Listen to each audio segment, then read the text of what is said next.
Hello and good morning. I'm Steve Moss and I'd like to welcome you to today's webinar, Hitting the Target with Taxonomy, Getting the Right Answers to Your Customers with Joe Gelb. Joe is President and Head of Business Development at Zoomin Software. Zoomin are based in Tel Aviv in Israel with an office in New York. He has over 20 years' experience helping enterprises implement, maintain and capitalize on structured content. Today, Joe will be talking to us about how taxonomy forms a critical part of your delivery strategy. We'll keep this session to an hour with a question and answer session just before we finish. If you do have any questions along the way, please type them into the questions pane in your webinar control panel, and we'll cover them towards the end of the session. While we're waiting for the remaining participants to come on board, I do have a short poll for you, so I'll just launch that and please just fill it in as appropriate.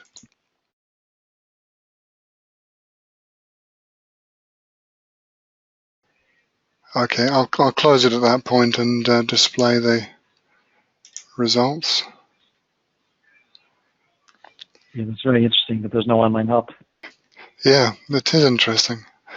Okay, that's good. Well, I'll just close that and hand over control to Joe. So give you control now, Joe. Great. Okay, I'll share my screen. Okay. Very good. Okay, Steve, are you able to see my screen okay? I am indeed. Great. Okay, thank you very much for inviting me, and I'm looking forward to spending this time with you.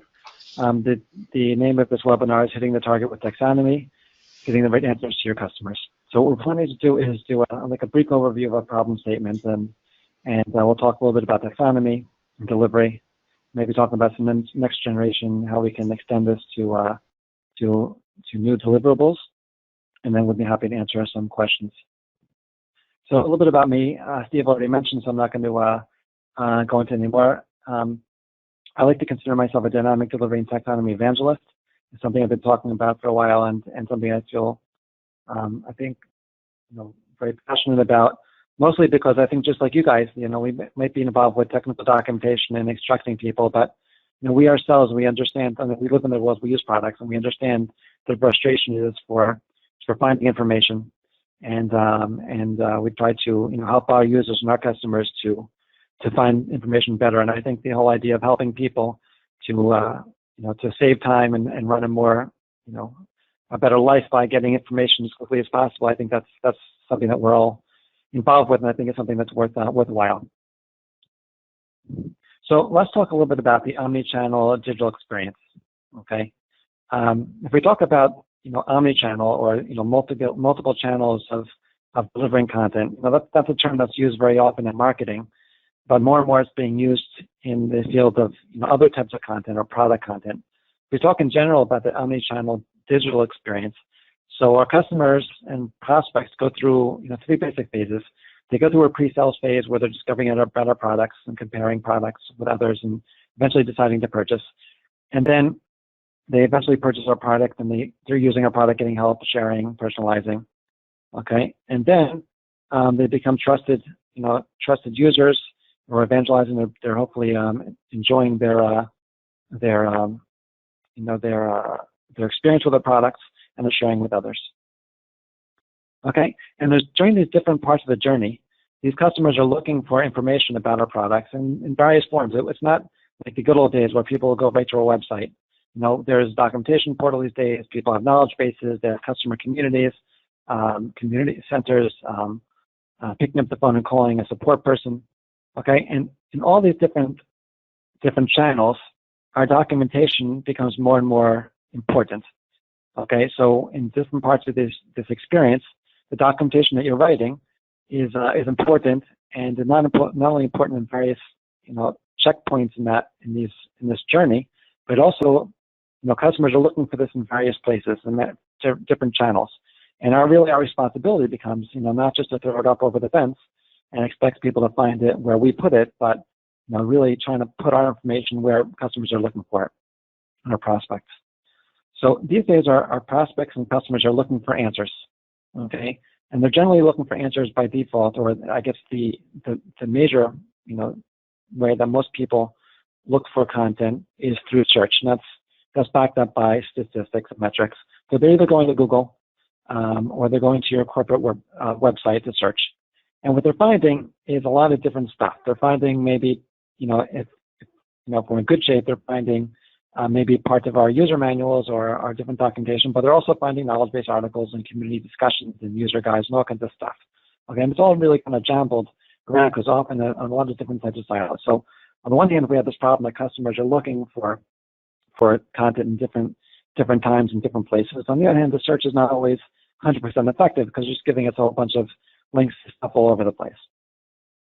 So what we try to do, as technical writers and technical communicators and content specialists, is we're trying to drive our content up the value chain. Okay, so from a content point of view, we're trying to make our content more comprehensive and accurate and useful. Okay, and make sure it's targeting our customer needs, and those are helping us to increase our productivity around our content. Okay, then we're trying to make our content more findable. And by making our content more findable, helping that the content so customers are able to find what they need, that's increasing our self-service. So it's increasing our customer satisfaction scores.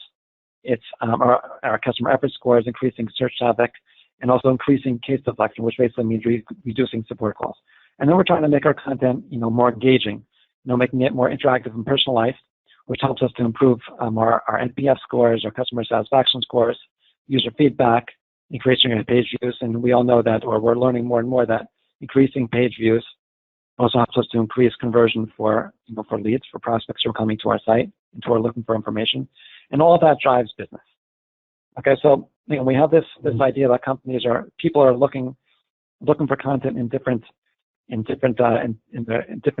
aspects of the customer journey. They're looking all over the place for our content, and we as content developers are trying to, we're trying to create content and drive it up this chain of making it more useful, more findable, more engaging, and altogether just driving our business forward. So the solution is to turn our documentation into personalized answers. Okay, so there's a few ways we can do that. Okay, we talk about turning content into personalized answers. It really means creating a level of intelligence on top of our content and our content delivery. So the first aspect of this process is tagging content and classifying it using a taxonomy, and that's really what we're going to be focusing on during this talk.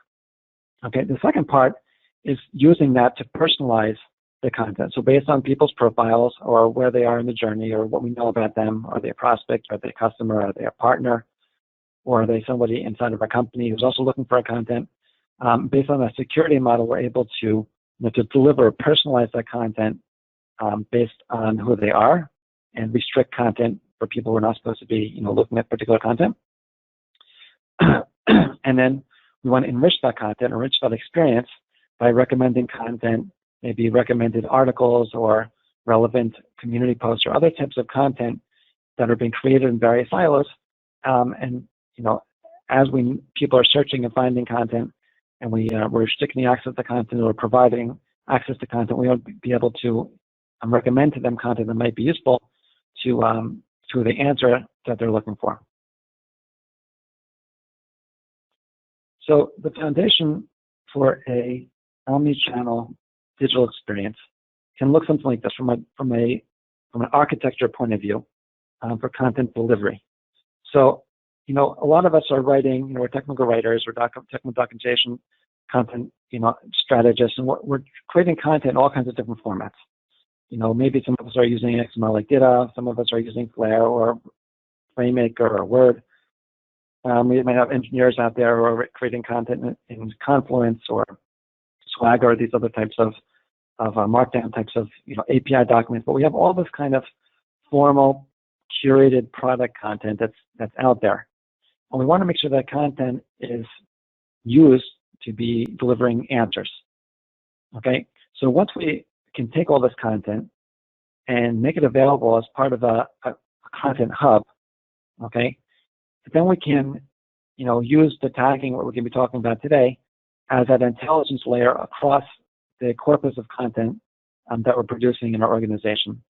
Now, the type of tool these days that supports this type of a framework or paradigm is called content as a service. So if you look at like Gartner or Forrester, look up content as a service or platform as a service or headless CM. These are all similar terms for the idea of making content available in a hub or in a cloud and through a series of APIs or a series of ways that the content can be available in multiple channels. So for example, we might have a documentation portal. A lot of you in the poll mentioned that you're delivering your content on a website. So we have content portals, documentation portals. Some of us our companies may have customer communities where there are all kinds of different community posts that are being created in there. You have knowledge base, like service, like Salesforce or Confluence, for example, that people are creating content. Okay, and we have call centers where support people are interacting and creating maybe knowledge-based articles as well. And one more, we have artificial intelligence bots or augmented reality type of applications. Okay, and all these are potential receptacles for content, for documentation content, for our content. Okay, so what we really want to do is be able to have our content, all of our formal curated content, primarily available in our documentation portal on our website, let's say. But we also want to be able to take that documentation and make it available to other people in other channels in our organization. For example, if somebody's coming to our customer community, we might want to have the documentation available there or at least accessible in some way. People or support people who are primarily using a CRM system for case management, we want to make our content available there. Okay, because those are the people. So if we go back to our scenarios, like you talked about in the beginning. So one scenario is people picking up the phone, either on prospect or I'm a current customer and picking up the phone and calling and finding out an answer. So these are all different channels for finding answers. On the other hand, we also want all this other content that's being created in these other silos to be available in the documentation portal also.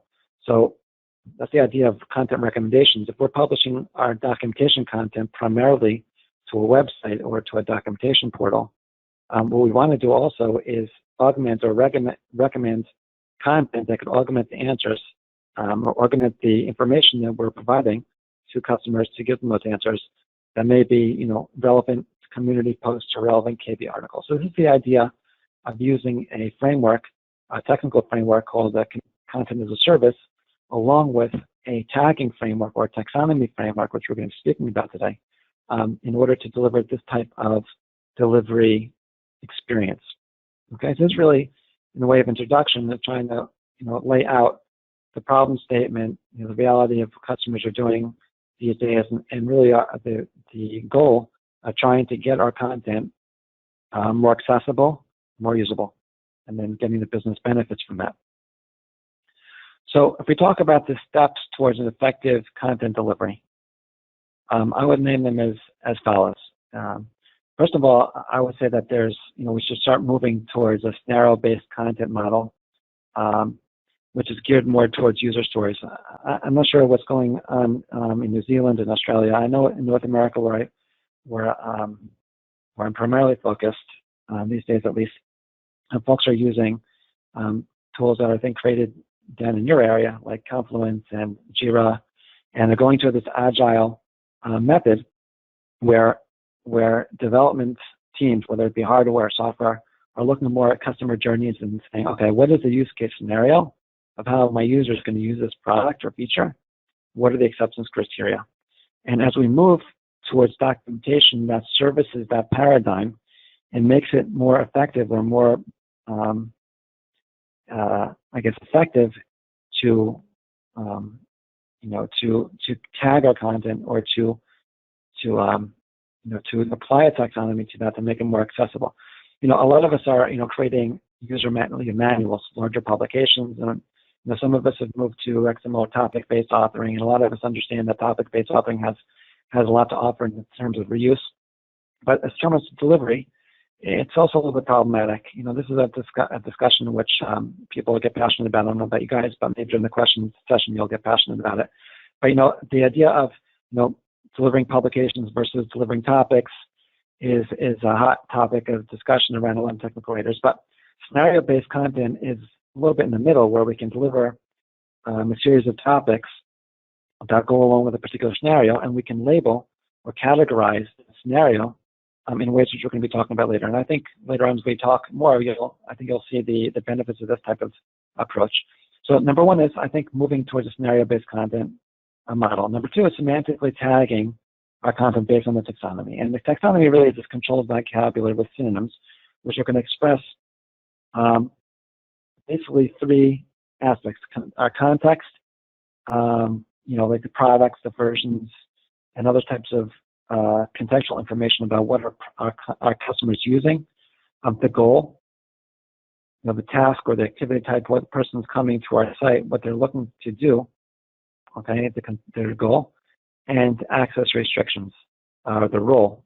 Are they coming from the public? Are they a customer? Are they internal? Or is there regional restrictions, etc.? I don't know about what's happening to you guys. I'd be happy to hear later on during the question and answer period. But the vast majority of companies that I work with, they do not produce. They don't make most of their content to the public. They have some part of the content, maybe a majority, maybe a minority of content that's internal or is restricted in some ways. Then we have keywords that also can help us to nail down on this content. So basically, moving towards semantically tagged based on the taxonomy, which is controlled vocabulary with synonyms. We're going to get into this in a little bit more detail. And then having that content extractable using the semantic API, or the content as a service that we spoke about before. So if I'm in a channel like a documentation portal, or if I'm in a knowledge base and I want to grab out content or community, for example, I want to be able to recommend content. And having this content available as an API, which is available semantically, that will help us towards effective content delivery. And when it all comes together, we want to be able to use analytics and metrics, for analyzing search, content usage, those types of parameters, time on page and ratings, in order to make our content more and more effective, and our findability more and more, increase the findability. So taxonomy can facilitate this content intelligence. So we go back to the intelligence model, the intelligence layer we spoke about before. So we have this, this tagging of content, this idea of optimizing for SEO, the security profiles, and the recommendations. But taxonomy can help us to facilitate that. Okay, number one, it can help us to facilitate the findability. Okay, so a taxonomy allows us to go ahead and provide a faceted filtering or faceted search type of mechanism. I'm sure a lot of you have gone onto websites to purchase items, Amazon or Zappos or whatever you guys are using to buy stuff. And a lot of those sites, they have this faceted search. I want to buy shoes. Do you want women's shoes, men's shoes, what size, what price? All these types of things. These are all examples of faceted search and filtering, and that's more and more applicable to our documentation content. So if I'm coming in and searching for through a large amount of topics of information, instead of just doing a free text search and getting dumped a whole bunch of stuff, being able to filter down that content either explicitly or implicitly based on my profile or based on what the system knows about me, meaning what do I own, for example, and showing me content about the products that I already own. Okay, being able to to have that faceted search and filtering ability based on those parameters. And SEO weighted keywords and synonyms also help to make the content more findable. When we talk about taxonomy and a hierarchical list of terms, so those keywords may not be used for filtering, but they're often used for weighting the search. Okay. So we have also the security entitlements, which can be based on profile. So again, based on whether I'm a customer or whether I'm internal, based on other types of information that we might know about me, I might either grant access or restrict access to content based on who I am. And then that recommendations related to KB articles, related posts, we spoke about that before, and taxonomy can help to facilitate that, as well as let's go back to the recommendation for a second. That the way that can help us is because a lot of these silos the knowledge base or the knowledge management system where we're creating knowledge base articles, or the community post, which we're, have all kinds of discussions, and our own documentation. There's all of these have different methods for tagging content. And we want to be able to kind of map that in a way that, that we can recommend content based on how we're building our taxonomy and how we're tagging our content. Engagement, taxonomy can help us to facilitate engagement through targeted announcements, surveys, campaigns. So based on the profile of who's coming and looking at our site or documentation, or based on particularly what documentation they're looking at and understanding how that content is tagged, we can go out and say, well, I can target a specific information to that customer. Let's say, for example, someone comes, they do a search, they come to my documentation portal, and they're looking at a task or troubleshooting task about a certain feature, and we happen to know there's problems going on with those features. The support people have been getting a lot of calls, and they have a service bulletin, and we can proactively deliver that or put a link to that service bulletin to these people based on what they're looking at. So these are examples of how we can have targeted announcements, targeted surveys or campaigns based on the tagging or based on our taxonomy of what people are looking at. And then we have that intelligent assistance content for chatbots and things like this, which I'm going to show you a couple of scenarios of how that might work. So what exactly is a taxonomy? And I've alluded to this over the past few minutes. A taxonomy is, generally can be considered a hierarchical list of terms. I mean, if you do a search on Google for taxonomy, you're going to find lots of stuff. There are whole cadres of people walking this earth who are library scientists, or they're librarians, people who are classifying all kinds of stuff, whether it be plants and animals or books, or all kinds of other content. And basically what people are doing is creating a taxonomy, which is really a hierarchical list of terms. And those terms are really a controlled vocabulary of terms. Very often the vocabulary of terms, which is hierarchical, for example, in biology, for example, a taxonomy could be, the animal kingdom or the plant kingdom, and then how we have taxonomy is, if we kind of remember what we did back in science class when we were in high school or college. So these are, lists of, of ways of classifying plants or animals using a whole system of hierarchical lists in order to, tag a plant or tag an animal. Okay, and we can do that with our documentation also. In a way, we used to call that, we've been doing that for a long time. It's called index entries, and a lot of us may have been doing that, implicitly for a long time by creating indexes at the back of the book.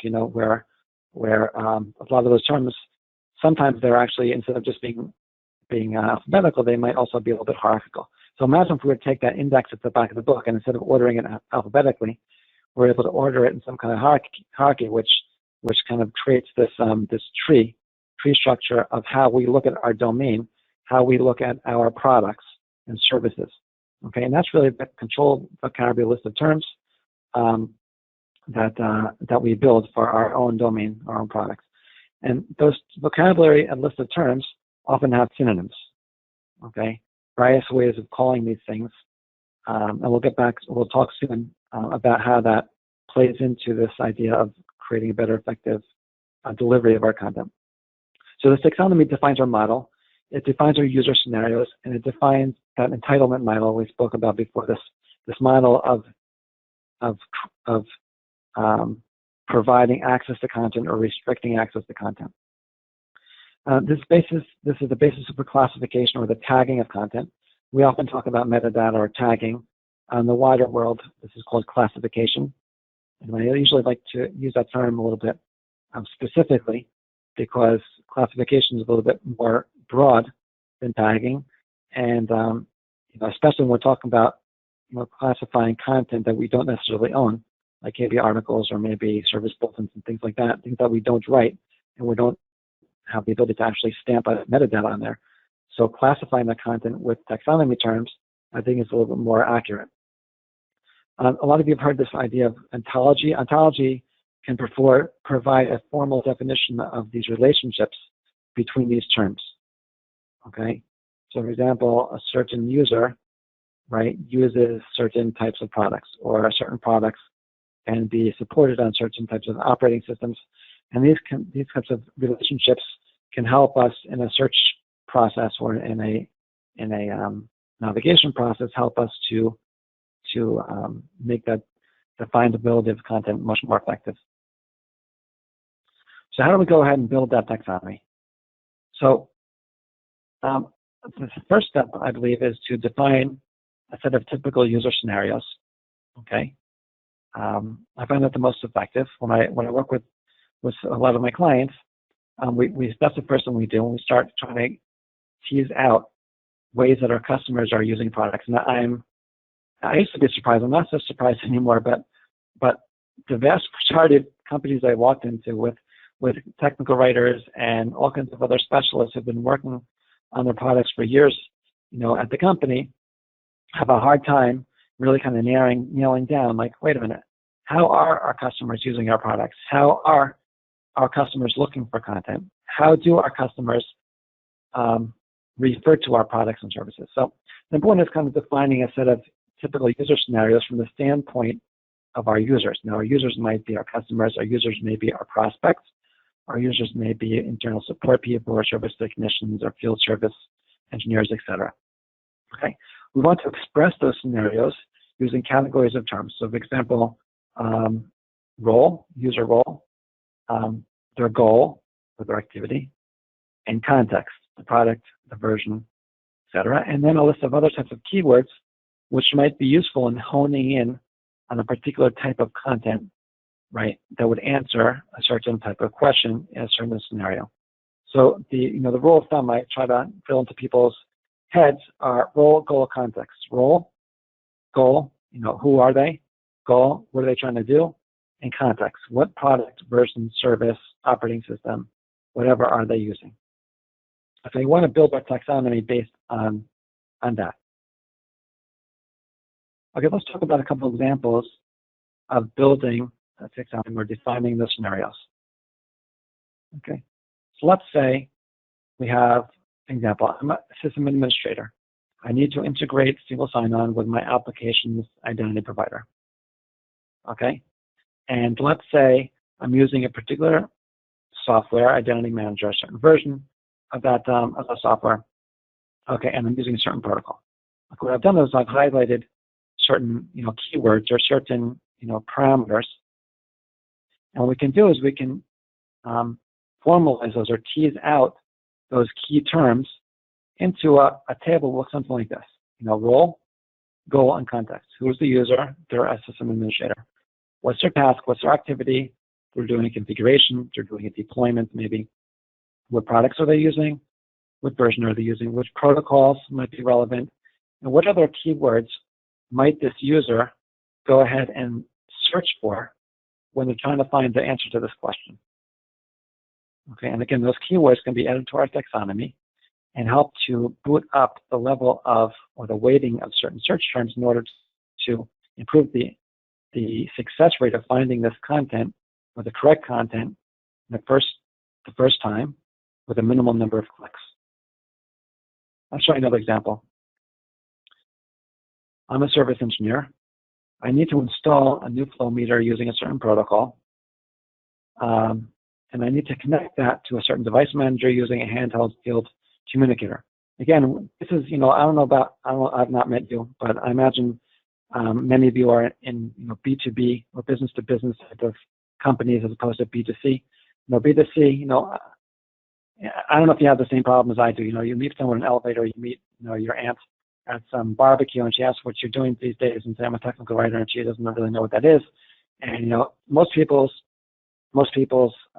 idea of documentation is that that 15-page guide in multiple languages that came out of the camera that they threw away when they bought it, and they don't really realize, but a lot of us do realize that the scenarios that a lot of our customers are doing are pretty complex. Okay, and a lot of the complexity goes around with that it's not just one product. For more and more, we're building solutions that, where various different pieces of equipment need to interact with each other, or where, equipment needs to interact with software. So building out these types of complexities and scenarios also builds into our taxonomy. So in this case, again, we have a user role, we have a task type, we have the products used, we may have a version of protocol that might be important, a user interface that might be important. Again, that user interface may be one of our products. It may be, it might be a third-party product. Okay, and then again, we have these keywords. For example, we might call it a field communicator, but our customer might call it, a handheld, or we call it, integration. We might just call it connect.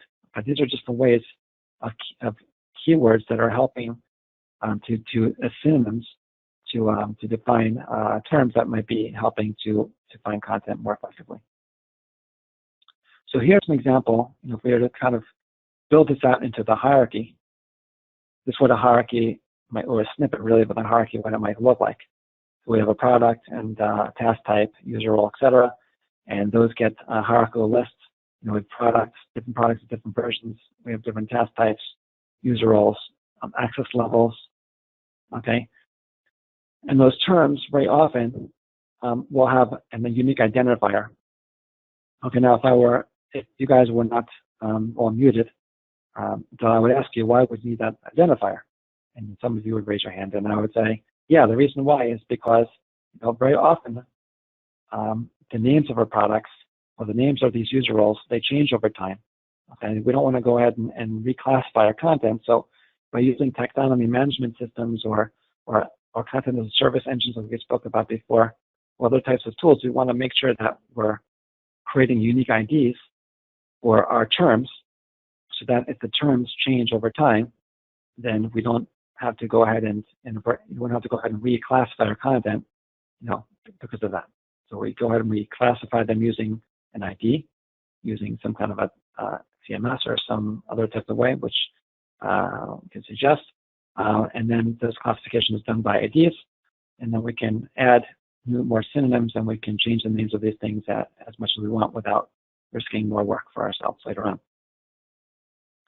So after we've built this taxonomy, this hierarchical list of terms, the next step is really to classify that content. And that's really, classify the content using terms defined in that taxonomy. So very often those terms can be controlled values from metadata. So if we're using XML, for example, a lot of us are maybe using DITA, or we're using other types of structured content which might have metadata terms. Some of us, if we're documenting like aircraft or other big types of equipment, we might be talking in terms of effectivity or applicability. Very often these taxonomy can be controlled values for what we're using for the effectivity and applicability. Now, some of you who might be in manufacturing might say, oh yeah, I've heard of this before. We have this bill of materials, and the engineers are making that, and we have to make our effectivity or applicability based on that bill of materials, or certain aspects of the bill of materials. It's a similar type of thing. A bill of materials, in a sense, is one aspect or a type of taxonomy. And these are examples of controlled values that we use for metadata and effectivity or applicability. The metadata and applicability are very often stamped as part of the content themselves.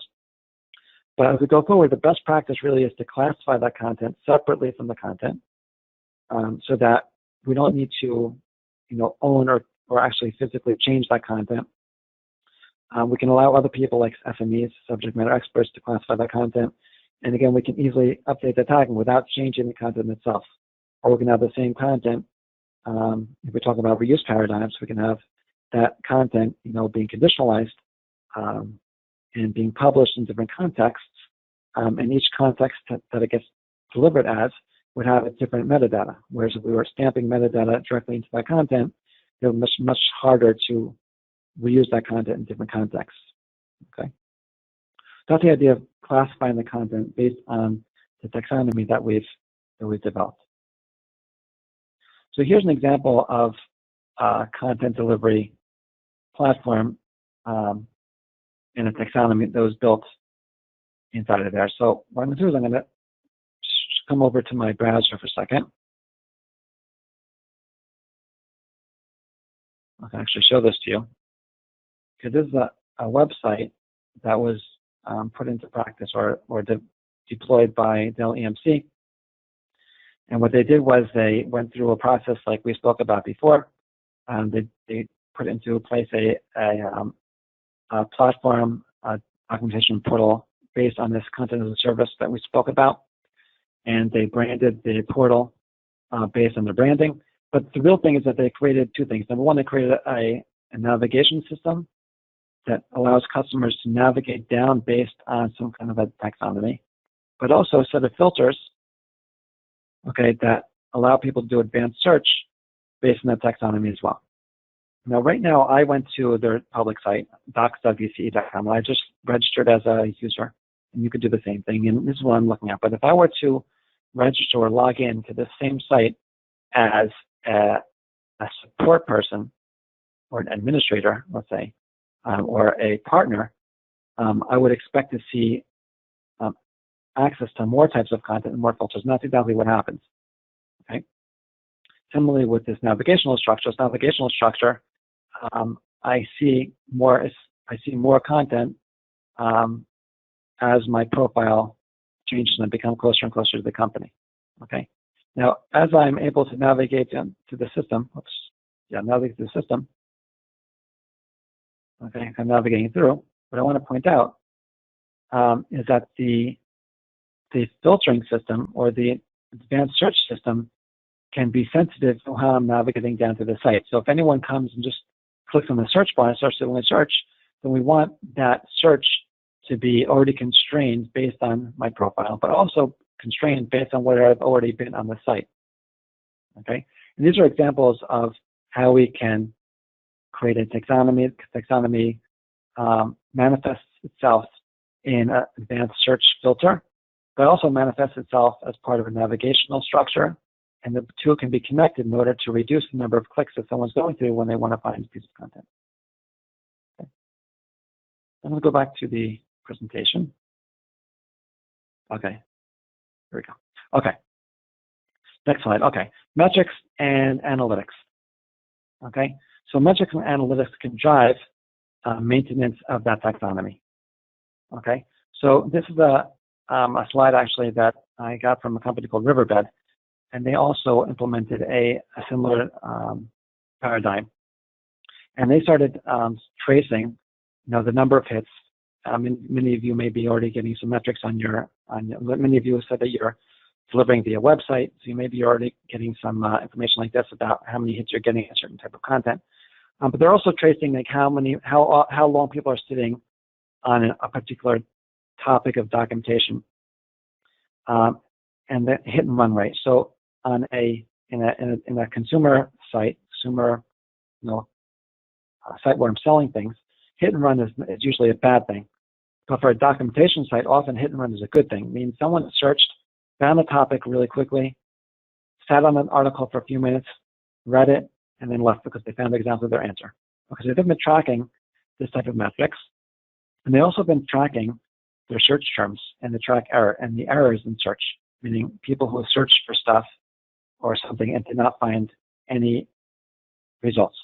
And based on that, they were able to go ahead and create synonyms, okay, for their taxonomy. And those synonyms get pushed into their search mechanism. They're using something called Elasticsearch as part of their portal.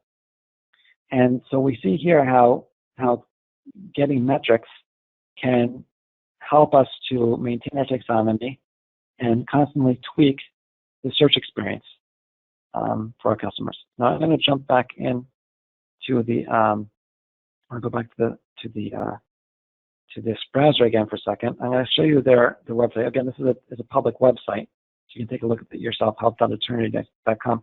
And this is a really good example of, number one, having a very simple, clear filter based on product. Okay, but also this idea of using like a scenario-based design of content. So as I have a very clean two or three or four main choices of things that are popular in the typical scenario. Then as I go down, I'm able to see, in a very clear way, typical scenarios. And I can go ahead and click on a particular topic in that scenario and get to that content. Okay, and these are very useful for the vast majority of tasks that people do on a day-to-day basis, definitely for people who are just starting. Okay, I can always go and do a search to find something in particular, but this allows us to have, based on those scenarios and identifying scenarios, allows us to have quick links to a document, okay, that helps me to perform my task and get my job done.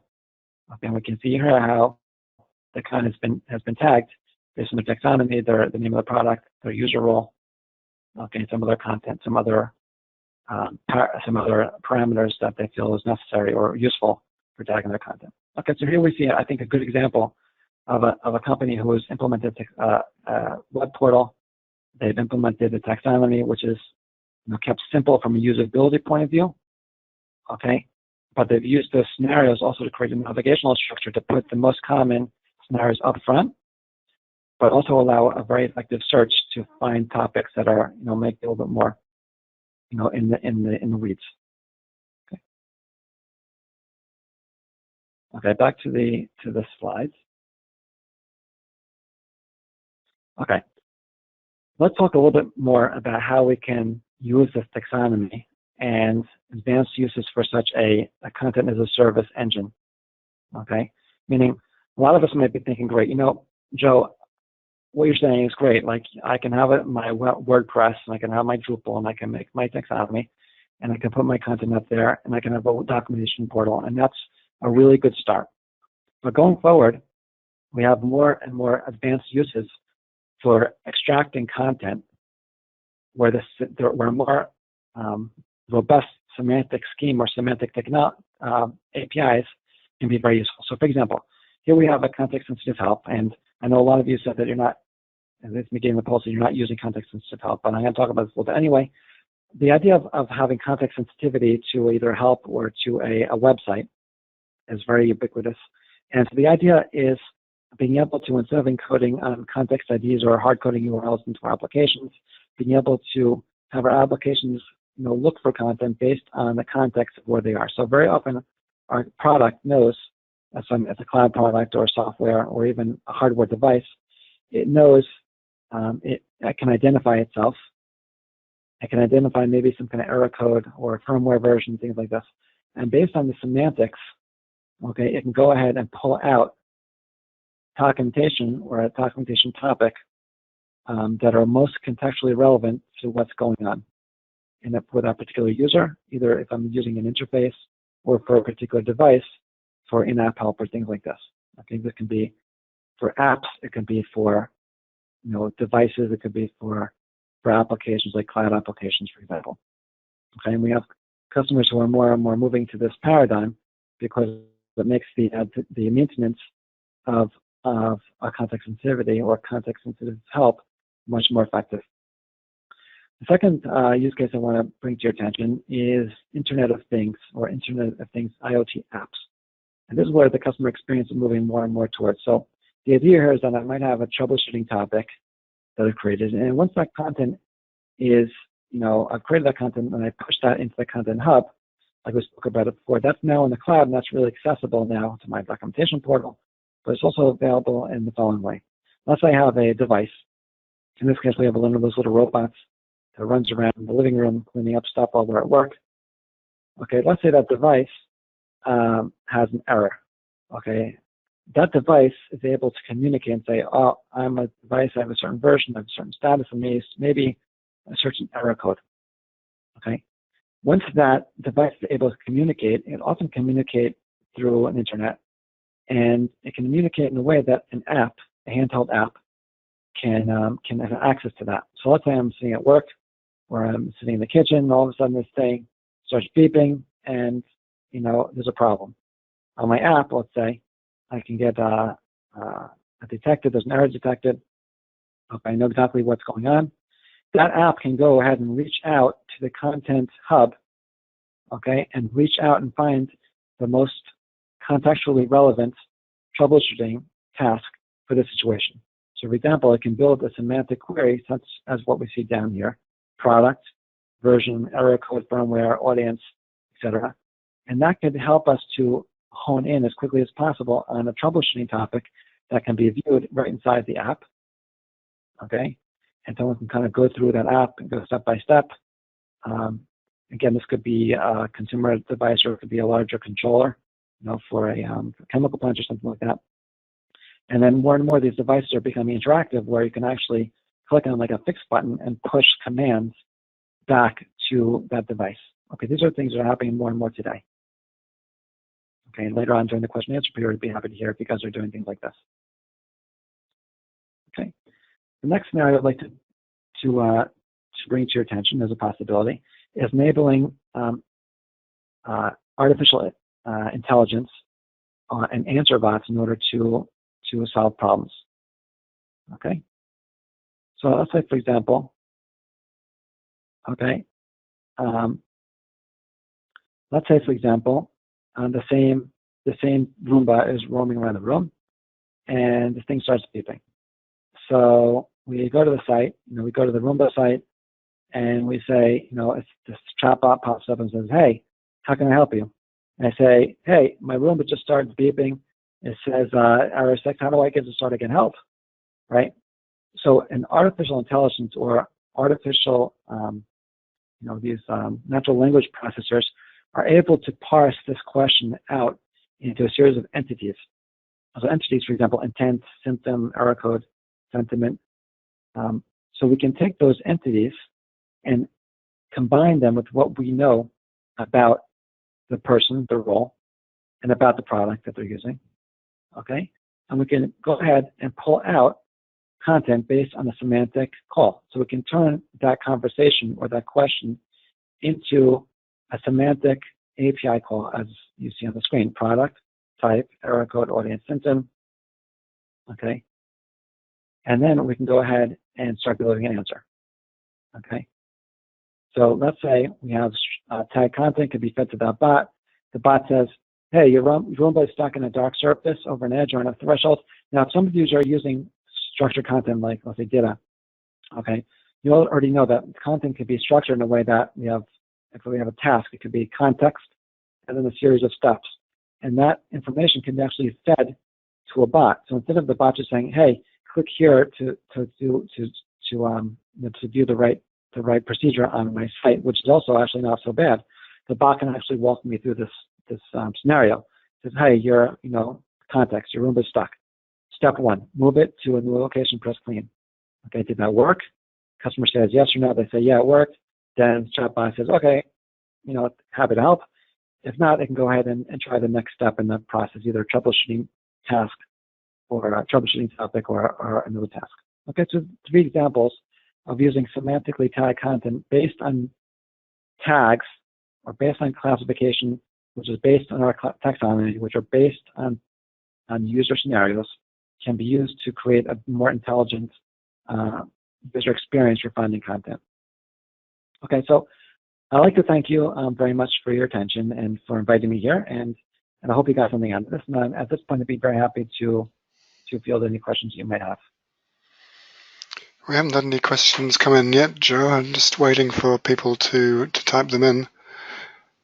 Okay, great.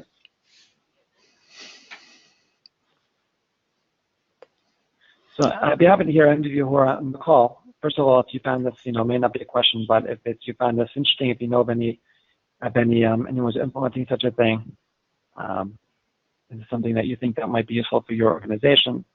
If you think it's stupid and completely useless, that's also be interesting to hear as well.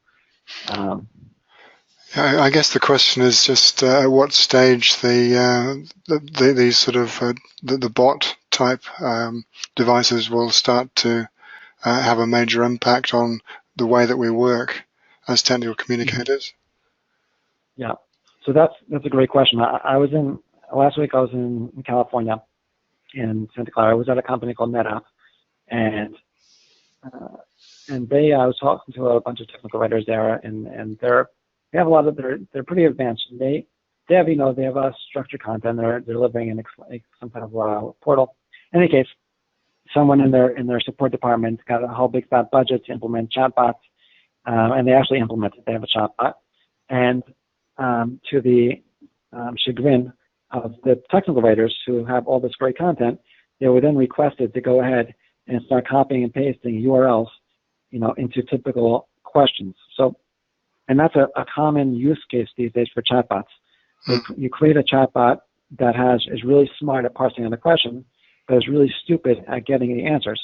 And the stupidity of getting the answer is because people like us are now forced to do more work by copying and pasting canned answers into canned questions. So what we have is a smart bot that knows how to parse a question into a series of pre-canned questions and then getting a canned answer. Now, so they're starting to scratch their heads and say, well, this is what, the technical writers are not what we bargained for. And they're starting to look into what we're talking about today, saying, wait a minute, we all have this great content. It can be tagged. We know our user scenarios. Let's have these URLs be created automatically and pull out the content. And that way, as their content keeps on, getting updated, then more and more, that content is being the most relevant question that day is being pulled out. And that can also be combined with analytics, like, which topics have been rated highest, which topics have been tagged inside of a support system as being most relevant to solve answers. And these are metrics that real companies are really collecting and are really using. So I guess to answer your question, yeah, companies are starting to use this, but the technology is really cool. Everyone heard of Watson, but no one really heard of the poor guys like us who need to copy and paste these answers. So getting our content to be more semantically accessible will help these to create a better experience.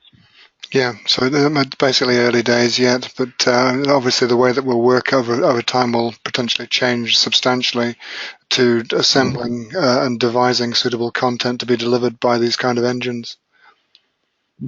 Sure. There's a couple of questions came in. One from Lara here. What's the best approach or the best starting place to drawing up a taxonomy? That's a great question. So I think the first step is to create a spreadsheet like I was showing on the slides, where you say, okay, again, the thing is role, goal, and context. And you go ahead and start, brainstorming a little bit about typical scenarios, and then going ahead and asking some of your colleagues in support. You can during lunch go over to somebody and talk to them, or over coffee or something, and say, listen, your support guy, what are some of the typical questions I want to ask you yesterday over the past week? Or you're a field engineer, what are the typical problems that you find, and how do you search for that content? And you don't have to get hundreds and hundreds of these things, but you get a dozen or two, or three, over some time. It really, even a relatively small amount of scenarios really helps you to get your head around how people are using the content and helping to start, tagging. Again, the idea is not to have, thousands and thousands of terms in my taxonomy and to drive myself crazy. The idea is to start drilling down the basics and then kind of using that to fine-tune over time. Great. Okay. Thanks for that. And Rebecca's asking, how can you get Google to use your taxonomy info? That's a great question. So Google and other search engines are able to, will give weighting to certain terms. Okay, and you're able to. Okay, there's two parts of this question. One is that search engines often can give weighting to certain terms. Google does this less. Okay, Google has other algorithms. You can code certain keywords in certain ways, but it's not as easy as just shoving a couple of metadata tags like we used to in the past. They use like micro-content and other types of things, other ways of coding keywords. But basically, you can code these keywords into the topics on delivery to the site so that Google can give weighting to those. Number two is that as you start getting metrics about what people are searching for and what people are finding and what people are not finding, then you get an idea of what terms people are using, and you can start over time educating your writers to use those terms more frequently in the actual content. This happened with a number of our customers that they were really surprised. They started dumping the content up to their portal, and they were really happy about that. And then they started looking at the search results and search terms. They really started a process where, like on a monthly basis, they'll go look at the terms, and we'll just tweak how people are and tweak how people are using these terms, or go ahead and add a keyword here and there to different topics that they know should be more findable. So those are two ways to get Google to use a taxonomy info. Number one, by weighted keywords inside the actual HTML articles. And number two by gradually improving the way that we're writing the content and using certain terms that people are actually looking for and that are used in our taxonomy. Great. Okay. Does that actually involve putting meta tags in, or is that sort of ancient history these days? Yes, a little bit about ancient history. Well, it's not really ancient history. A lot of people are still doing that. Well, let me back up. A lot of people are not doing that. Okay, a lot of people don't put metadata in because they have not found that they have a tool that can actually use it. So it's just a waste of time. But there are companies, or there are people who are still using meta tags. But I think more and more the idea is to use other types of systems, like a CMS of some sort, or like a solution that we're talking about here, which is this platform which allows you to tag content without hard coding metadata inside the topics themselves. We're using metadata. However, once that content gets, let's say you're authoring in Ditto or you're authoring in Flare, whatever, once that content gets pushed out, so the classification that you've applied to that content can be pushed into those HTML articles or those HTML files when they get onto the site in a way that the taxonomy or those keywords can source the Google the Google search. The second thing, which I mentioned before, is something called canonicals. Very often you'll have let's say you have a user guide, okay, or release 2 of your product, and then 6 months later you release version 3, and then release version 4. So if someone does a Google search and they come to a topic, you want them, even if Google found version 2 of your topic and version 2 of your product, you want that when someone clicks on that link, you want them to automatically go to version 4 of your topic, the most recent version of that topic that you created. Okay, that's called canonicals. And you can use taxonomy or taxonomy terms in a certain way. And again, the platforms that I just mentioned that we referenced during this webinar knows how to make use of these canonicals in order to automatically redirect Google to the most recent version of your topic, even if an older version was tagged. And that also boils down to a certain use of taxonomy and getting Google to go to the right content. Great. Okay. Well, I think we're just about run out of time there, Joe. So thanks indeed for a fantastic presentation. It's really given me some insight and given the other participants some insight into what you mean by taxonomy and effectively how it can be applied to delivering information more effectively.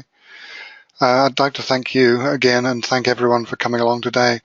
We'll be sending out a link to our webinar evaluation form very soon, so please take the opportunity to let us have your thoughts on the webinar and any suggestions you might have for future sessions. And I'd like to say thanks again and bye for now. Thanks very much.